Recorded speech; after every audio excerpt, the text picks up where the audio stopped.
My name is Judah Ross. This is a book review of Lawrence Wright's God Save Texas. Lawrence Wright has spent most of his life living in Texas. An extremely astute and insightful observer, he is well qualified to write a chronicle of the state.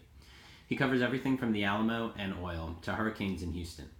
However, politics slips into the discussion halfway through, takes center stage for a quarter of the book, and then refuses to leave. It almost ruins an otherwise fantastic book.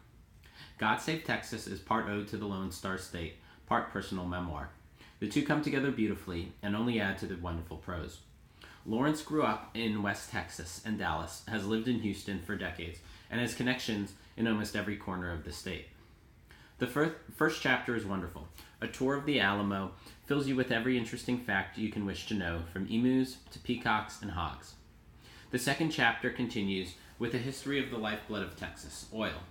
It also includes an in-depth study of fracking. Chapter 3 takes us to our first real city of Houston. Throughout every story, Wright does a wonderful job of bringing the human element into it, with individual stories about himself or others. Things start to fall apart a bit when he gets to talking about the presidents that came from Texas, notably LBJ and George W. Bush. There is much to say about these individuals, but Wright's personal bias plays too big a role in the discussion. LBJ, despite his many faults, is portrayed as an uncultured, sometimes tragic figure who nevertheless tries hard and means well.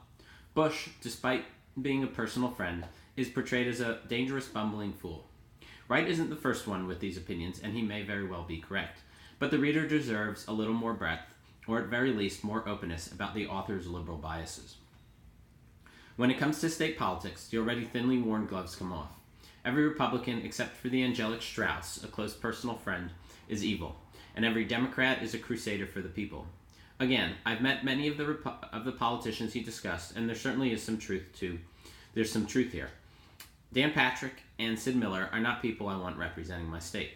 Lawrence, however, should have done a better job interviewing the Freedom Caucus before spilling so much ink haranguing them. He portrays every gun owner as an Elmer Fudd, even after laying out many of the statistics that are strongly in their favor. A little less emotion and more effort to understand the other side would be appropriate for a Pulitzer Prize-winning author.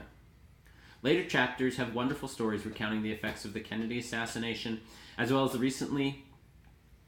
recent racially motivated shootings in Dallas. He just can't keep the partisan politics at bay. One of the most ridiculous examples is his recounting of the tragic New Braunfels church bus crash.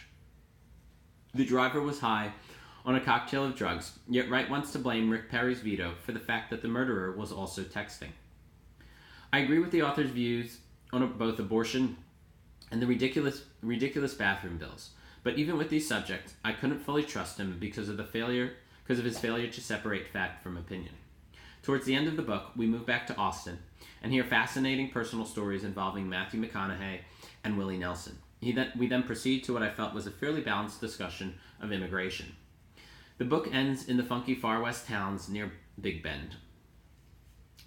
Overall, it's a well-written book and a must for anyone who loves Texas. The author's failure to separate his own political opinions makes it a more dreary read than necessary and detracts from much of the magic.